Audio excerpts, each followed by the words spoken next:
And so, like, it's one thing, I think it's great. We are finally having a conversation about, like, police reform.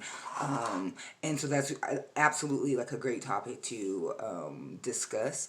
And we're seeing that, especially in Colorado. Colorado, they seem to be, like, trying to jump on the ball with it. But although, because we have had some incidents that have been, like, really public here. And it's like, but I think one thing that is often overlooked in this discussion about police reform is there's a larger component to that that's often overlooked or sometimes not seen at all. And I think that when we talk about police reform, I think that we also have to look at the component of the reformation of the way society sees the system, the way they see and understand how the process works, and the way that we as a society sees people who go through that system.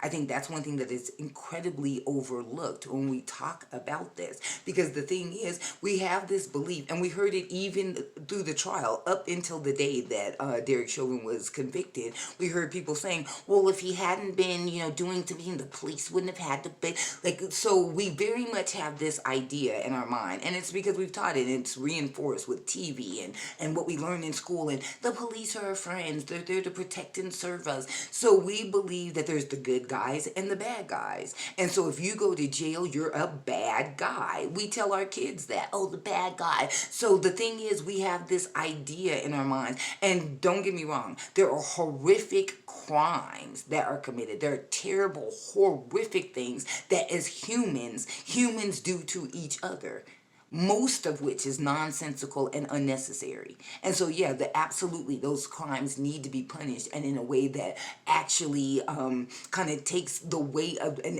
into consideration of what that actual crime was. So, absolutely. But at the same time, in society's mind, the scale doesn't differ. If you go in for a DUI, or you blew, like, to people who have never been through the system, you were a bad guy. Like, there's no levels of degrees to them.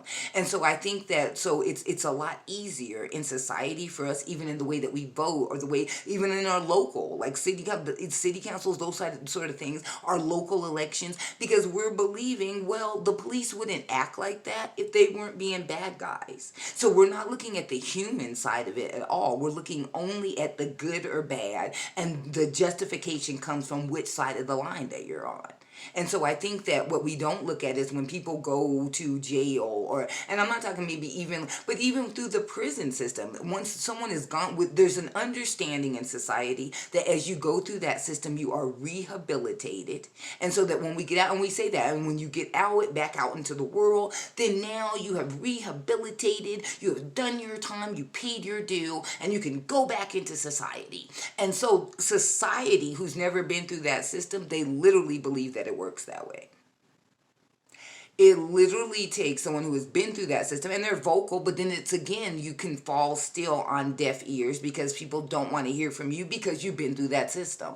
But at the same time, anyone that's been through that system knows that once you have done your time or paid your dues, whether that's in fines or penitentiary time or jail, whatever, once you have gone through that system and you've gone and met those requirements, that it still follows you. Like, it doesn't go away. It's like a school transcript. Like, everywhere you go, it follows you. So that label that was put on you when you went through that system, it doesn't come off. You can wash it off. Like, you can try and peel it. You can try and cover it up with clothes. It doesn't come off. And it's like, and I think that's where society, where we have this disconnect, because once that label is on you, then there is a part of that system that believes you're fair game. And that's what we've got to change. And the only way that we can change that is by reforming the way society sees people who have been through that system.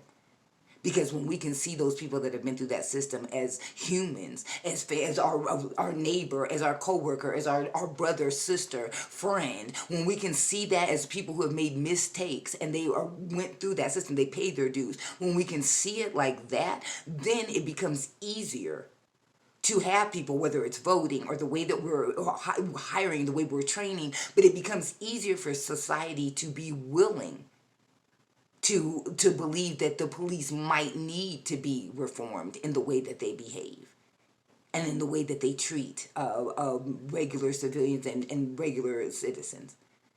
It's like, and I think that that's where it's a very scary and dangerous line, because we've seen, even with like some of the Capitol stuff and stuff like that, we see this line where even with military, with police, like where they're stepping over that line a little bit because they've decided somewhere that these are bad people.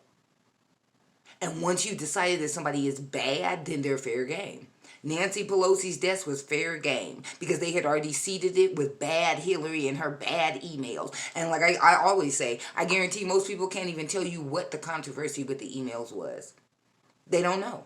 They have no idea why Hillary's emails were terrible enough to just call her a monster. They don't know. It's like, but not knowing doesn't stop people from hurting you. And I think that that's where we have to understand as a society that that label follows you. So it leaves you because it affects everything about your life. It affects how you live because it's going to affect where you can live. It's going to affect how you get, whether it's housing, or if you need an apartment. It's going to affect how you buy a house or get a loan. It affects how you eat because it affects what kind of jobs you can get.